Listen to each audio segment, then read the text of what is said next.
Hello everyone, welcome to YouTube channel RPSC bio academy. हमारा जो chapter चल रहा था वो था locomotion and movement. Locomotion and movement के अंदर हम पढ़ रहे थे मसल्स के बारे में, और कल के लेक्चर में हमने देखा था मसल्स के मैकेनिज्म के बारे में, कैसे मसल कॉन्ट्रैक्शन होती है। हमने वॉल्यूंटरी मसल्स के बारे में मेनली बात की थी।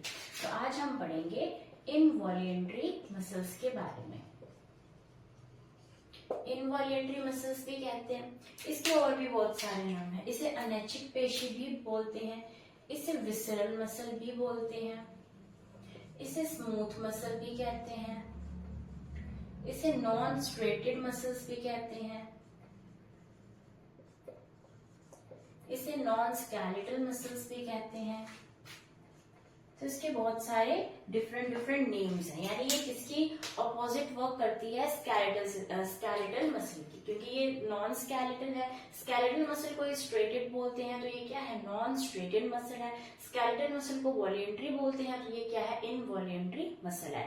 ये इसका नाम क्या है, अनैच्छिक पेशी। ठीक है, अब हम डिफरेंस करते हैं कि हमने वॉल्यूंटरी मसल्स के बारे में क्या पढ़ा था। वॉल्यूंटरी मसल जो थी वो थोड़ी सिलेंड्रिकल शेप की थी, लेकिन ये मसल कैसी होती है, स्पिंडल शेप की होती है।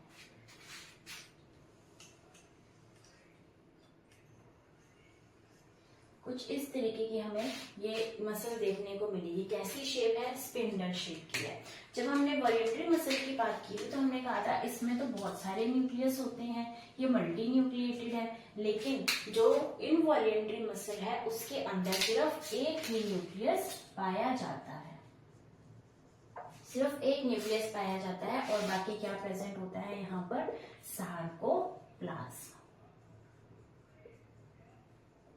उसके अलावा हमने बात की थी कि जो वॉल्यूंटरी मसल्स होती हैं उनके पास प्रेजेंट होती है सार्कोलेमा, यानी जो सार्कोमियर की आउटर मोस्ट लेयर थी जिससे एल ट्यूब्यूल्स बन रही थी, सॉरी टी ट्यूब्यूल्स बन रही थी, उसका नाम हमने क्या दिया था, सार्कोलेमा। तो यहाँ पर जो सार्कोलेमा है वो एब्सेंट होती है, और सार्कोलेमा की जगह यहाँ पर क्या प्रेजेंट होती है, प्लाज्मा मेम्ब्रेन। तो यहाँ पर क्या प्रेजेंट है, प्लाज्मा मेम्ब्रेन प्रेजेंट है, यहाँ पर सार्कोलेमा एब्सेंट होती है। उसके बाद इसमें बात करें कि इसके अंदर मायोफाइब्रिल्स प्रेजेंट होते हैं। मायोफाइब्रिल किसका बना था, मायोफाइब्रिल बना था एक्टिन प्लस मायोसिन का। तो ये तो उसमें भी प्रेजेंट थे, ये तो वॉल्यूंटरी मसल में भी प्रेजेंट थे, एक्टिन एंड मायोसिन, और यही इसके अंदर प्रेजेंट है। लेकिन इसके अंदर इसकी कोई भी स्पेशल अरेंजमेंट नहीं होती। जैसे उसके अंदर तो हमने कहा था कि फिलामेंटस फॉर्म में होती है, हमने उसकी स्ट्रक्चर भी पढ़ी थी, मसल कॉन्ट्रैक्शन भी देखा था कि किस तरीके से ये प्रेजेंट होती है, किस अरेंज्ड फॉर्म में ये होती है। लेकिन यहाँ पर इनकी कोई भी, यहाँ पर हम कह सकते हैं कोई स्पेशल स्ट्रक्चर नहीं है, ये कैसे भी इधर उधर प्रेजेंट होते हैं, इसलिए तो उन्हें क्या बोला जाता है, नॉन स्ट्रेटेड मसल्स। और उसके अंदर वॉल्यूंटरी मसल के अंदर एक्टिन एंड मायोसिन काफी ज्यादा अमाउंट में पाया जाता था। यहाँ पर एक्टिन एंड मायोसिन जो है इनका अमाउंट जो है वो कम होता है, यानी एक्टिन एंड मायोसिन का नंबर जो है यहाँ पर कम होगा। और अगर हम इन दोनों को भी कंपेयर करें तो एक्टिन इसमें थोड़ा सा ज्यादा पाया जाता है, तो एक्टिन थोड़ा सा ज्यादा होता है मायोसिन से। लेकिन रिलेटिवली वॉल्यूंटरी मसल से अगर हम इसको रिलेट करें तो यहाँ पर एक्टिन और मायोसिन का अमाउंट जो है हमें कम दिखाई देता है। इसे नॉन फैटिग मसल भी कहा जाता है। नॉन फैटिग मसल यानी इस मसल में थकान जो होती है वो बहुत ही कम होती है, ना के बराबर होती है। लेकिन हम ये नहीं बोल सकते कि बिल्कुल नहीं होती है, क्योंकि वो कार्डियक मसल का जो है इंपॉर्टेंट पार्ट हो जाता है। लेकिन इसके अंदर इसके जो फैटिग है, जो थकान है, वो काफी कम होती है, इसलिए उसे बोल देते हैं नॉन फैटिग मसल, क्योंकि बहुत कम होती है। ठीक है, तो हमने बात की इनवॉल्यूंटरी मसल की। हमने देखा कि इनवॉल्यूंटरी मसल के बहुत सारे नाम हैं, visceral muscle, smooth muscle, non striated muscle, non skeletal muscles. उसके बाद हमने देखा इसकी शेप कैसी होती है, इसकी शेप होती है स्पिंडल शेप। इसके अंदर सिर्फ एक ही न्यूक्लियस प्रेजेंट होता है। इसके अंदर सार्कोलेमा, आउटर मोस्ट लेयर जो सार्कोमियर की थी, जो वॉलेंट्री मसल में हमने पढ़ी थी, जो कि डीपोलराइज हो रही थी, वो यहाँ पर एब्सेंट होती है, लेकिन प्लाज्मा मेम्ब्रेन यहाँ पर प्रेजेंट होती है। यहाँ पर मायोफाइब्रिल्स एक्टिन एंड मायोसिन के बने होते हैं, लेकिन इनका जो अमाउंट है वो कम होता है और इनकी कोई भी स्पेशल अरेंजमेंट नहीं होती है, ये रैंडमली प्रेजेंट होते हैं, इसलिए इन्हें नॉन स्ट्रेटेड मसल कहा जाता है।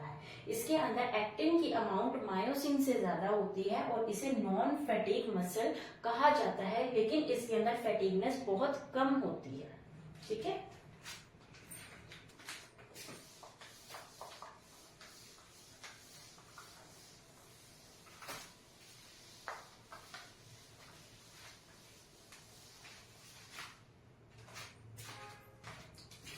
अगर हम इनवॉल्यूंटरी की बात करें तो इसकी जो स्ट्रक्चरल एंड फंक्शनल यूनिट जो होती है, हमने बात की थी कि जो वॉलेंट्री है उसकी structural and functional unit sarcomere होती है, लेकिन इसकी स्ट्रक्चरल और फंक्शनल यूनिट मायोफाइब्रिल होती है, सार्कोमियर नहीं होती है। ठीक है, तो ये इनके अंदर एक अच्छा डिफरेंस है जो कि क्वेश्चन के रूप में आ सकता है कि इनवॉल्यूंटरी मसल की स्ट्रक्चरल एंड फंक्शनल यूनिट क्या होती है। तो हमारे माइंड में सार्कोमियर ही हम पढ़ते आ रहे हैं, तो सार्कोमियर पे ही टिक होगा, लेकिन इनवॉल्यूंटरी की मायोफाइब्रिल होती है। उसके अलावा यहाँ पर जो सार्कोप्लाज्मिक रेटिक्यूलम है, जिसमें क्या था, कैल्शियम की स्टोरेज थी। हमने देखा था मसल कॉन्ट्रेक्शन में कैल्शियम को स्टोर कर रहा था कौन, सार्कोप्लाज्मिक रेटिकुलम। ये जो है ये इतना डेवलप्ड नहीं होता, ये लेस डेवलप्ड होता है। तो यहाँ पर जो कैल्शियम है वो कैल्शियम की आपूर्ति कौन कर रहा है, उस कैल्शियम को कंप्लीट कौन कर रहा है, जितने कैल्शियम चाहिए उतने कैल्शियम ला कौन रहा है, तो ये हम लेंगे एक्स्ट्रा सेलुलर फ्लूइड से, ECF से। तो यहाँ पर एक्स्ट्रा सेलुलर फ्लूइड जो है वो हेल्प करता है कैल्शियम को पूरा करने में, क्योंकि कैल्शियम की कमी हो जाती है इस मसल को कॉन्ट्रैक्ट करने में, क्योंकि यहाँ पर सार्कोप्लाज्मिक रेटिकुलम के अंदर जो है वो ज्यादा डेवलप्ड नहीं है, इसलिए कैल्शियम कम होते हैं। तो इसको पूरा कहाँ से किया जाता है, ECF से, जहाँ पर कैल्शियम प्रेजेंट होती है। ठीक है, ये हमने बात की थी इनवॉल्यूंटरी मसल के बारे में। अब हम बात करते हैं कार्डियक मसल के बारे में।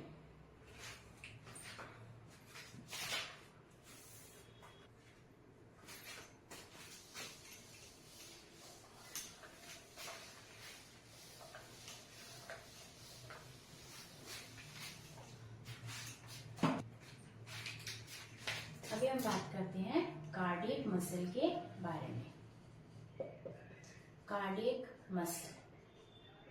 कार्डियक मसल जिसे हृदय पेशी कहा जाता है, ये मसल जो होती है ये इनवॉल्यूंटरी होती है। ये मसल इनवॉल्यूंटरी होती है, इसके साथ साथ ये मसल जो होती है ये स्ट्रेटेड होती है, यानी इसमें दोनों के गुण आ गए। स्ट्रेटेड मसल, स्केलेटल मसल के गुण यानी ऐच्छिक पेशियों के गुण और अनैच्छिक पेशियों के गुण। अनैच्छिक इसलिए क्योंकि ये इनवॉल्यूंटरी है और ऐच्छिक इसलिए क्योंकि इसके अंदर भी इस तरीके के ट्रांसवर्स जो है रिजिस प्रेजेंट होती हैं। इसके अंदर भी लाइट एंड डार्क बैंड्स बनते हैं, इसलिए इसे स्ट्रेटेड कहा जाता है, लेकिन फंक्शनली ये कैसी होती है, इनवॉल्यूंटरी। ये हमारी इच्छा के अनुसार कॉन्ट्रैक्ट नहीं करती। ठीक है, उसके अलावा हम बात करें कि जो कार्डियक मसल होती है वो सिलिंड्रिकल होती है। जैसे हमने बात की थी कि जो इनवॉल्यूंटरी मसल थी वो स्पिंडल शेप थी, लेकिन ये कैसी होती है, सिलिंड्रिकल होती है। इस तरीके की ये पाई जाती है। ठीक है, ये स्पिंडल शेप नहीं सिलिंड्रिकल शेप होती है और इसके अंदर कितने न्यूक्लियस प्रेजेंट होते हैं, एक न्यूक्लियस प्रेजेंट होता है, यानी एक न्यूक्लियस जो है वो इसका, एक न्यूक्लियस इसका। तो इसके अंदर क्या होता है, एक ही न्यूक्लियस प्रेजेंट होता है, ज्यादा न्यूक्लियस या मल्टी न्यूक्लिएटेड ये नहीं होती है। उसके बाद हम बात करें ये कैसी होती है, ब्रांच्ड होती है। इसमें हमें ब्रांचेस देखने को मिलती हैं, देखो हमें देखने को मिल रही है, ब्रांच होती है, ब्रांचेस होती हैं। इन्हें क्या बोला जाता है, इन्हें बोला जाता है इंटरकैलेटेड डिस्क्स। इन्हें बोला जाता है इंटरकैलेटेड डिस्क्स और इनके अंदर माइटोकॉन्ड्रिया जो है वो बहुत ज्यादा अमाउंट में पाया जाता है। तो माइटोकॉन्ड्रिया का नंबर इंटरकैलेटेड डिस्क में पाया जाता है और इंटरकैलेटेड डिस्क क्या है, ये हार्ट मसल यानी कार्डियक मसल्स के बीच में ये जो ब्रिज का काम कर रही है उसे बोला जाता है इंटरकैलेटेड डिस्क। तो ये ये कैसी थी, सिलिंड्रिकल। कैसी है, एक न्यूक्लियस इसके अंदर प्रेजेंट होता है। उसके बाद हम बात करते हैं इसे क्या बोला जाता है, इसे बोला जाता है नॉन फैटिग मसल। इसके अंदर बिल्कुल भी थकान नहीं होती है, थकान बिल्कुल नहीं होगी, क्योंकि अगर कार्डियक मसल ही थक जाएगी, अगर हमारे हार्ट की मसल्स थक जाएंगी तो हमारा काम कैसे चलेगा। ठीक है, तो हार्ट का चलना जरूरी है, जिसकी वजह से इनके अंदर बिल्कुल भी थकान नहीं होती, ये 24/7 काम करती हैं, इसलिए इन्हें क्या बोला जाता है, कम्प्लीटली नॉन फैटिग मसल्स। ये कैसी है, ये ब्रांच्ड है, इसके अंदर इंटरकैलेटेड डिस्क प्रेजेंट होती हैं, माइटोकॉन्ड्रिया यहाँ पर ज्यादा होगा, ये सिलिंड्रिकल होती हैं, इसमें एक ही न्यूक्लियस प्रेजेंट होता है, और इसको सेंट्रल नर्वस सिस्टम और ऑटोनॉमस नर्वस सिस्टम ये दोनों ही कंट्रोल करते हैं, ये दोनों से कंट्रोल होती है, सेंट्रल नर्वस सिस्टम से भी और ऑटोनॉमस नर्वस सिस्टम से भी। तो ये दोनों किसे कंट्रोल करती हैं, इन कार्डियक मसल्स को। अब यहाँ पर हमारे मसल के टाइप्स खत्म होते हैं, हमने वॉलेंट्री मसल पढ़ लिया, हमने इनवॉलेंट्री मसल पढ़ लिया, हमने कार्डियक मसल पढ़ लिया। अब हम कुछ इंपॉर्टेंट फैक्ट्स हैं जो कि एग्जाम्स में आ जाते हैं, तो हम उन इंपॉर्टेंट फैक्ट्स के बारे में पढ़ेंगे। ठीक है, अभी हम पढ़ते हैं इससे रिलेटेड, मसल से रिलेटेड स्पेशल पॉइंट्स। ठीक है, इसके अंदर सबसे पहले आता है एंटेगोनिस्ट मसल।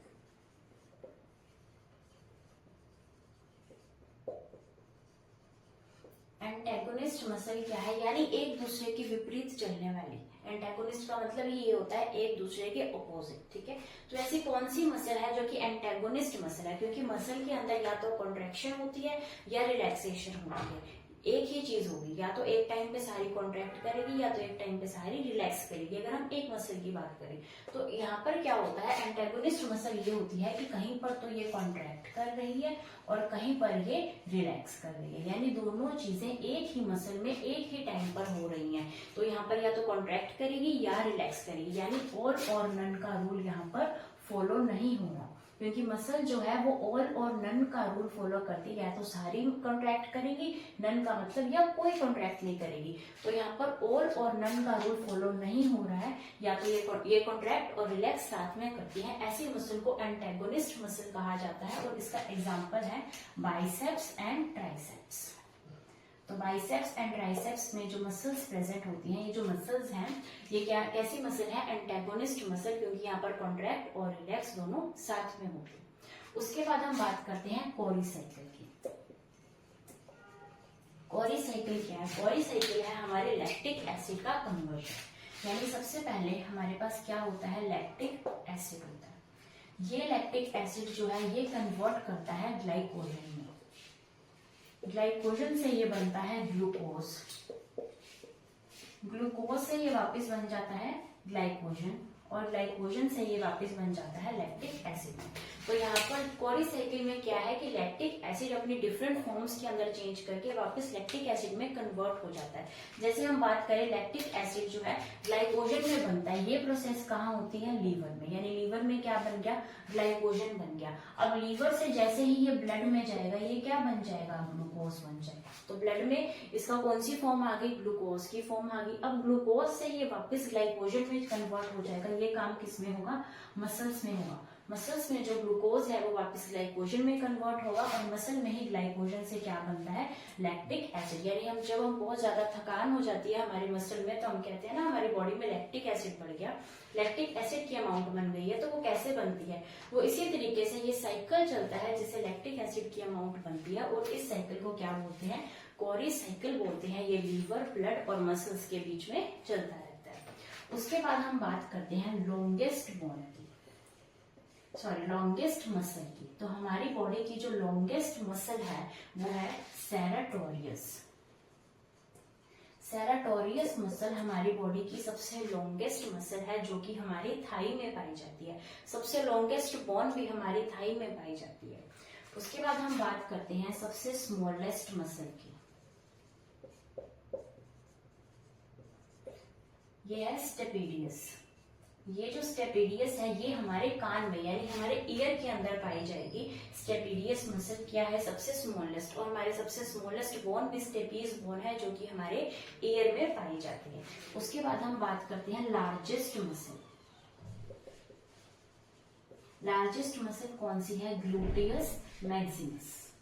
तो ग्लूटियस मैक्सिमस क्या है? लार्जेस्ट मसल है हमारी बॉडी की। ये कौन सी थी? लॉन्गेस्ट, सबसे लंबी, और ये है लार्जेस्ट, सबसे बड़ी। उसके बाद हम बात करते हैं स्ट्रॉन्गेस्ट मसल की। हमारी बॉडी की स्ट्रॉन्गेस्ट मसल ये है मैसेटर। और ये कहाँ पाई जाती है? हमारे जॉ में, जबड़े में पाई जाती है मैसेटर मसल। और ये कैसी मसल है? स्ट्रॉन्गेस्ट मसल है। हमारी बॉडी के अंदर टोटल कितनी मसल पाई जाती है? तो हमारी बॉडी में पाई जाती है 639 मसल्स। ये हमारी बॉडी में कंप्लीट मसल्स पाई जाती हैं। अब इस 639 मसल्स की अगर हम बात करें, इसमें से 400 मसल्स जो हैं वो कौन सी मसल है? Skeletal muscles. यानी 400, इस 639 में से 400 तो सिर्फ स्केलेटल मसल्स ही हैं।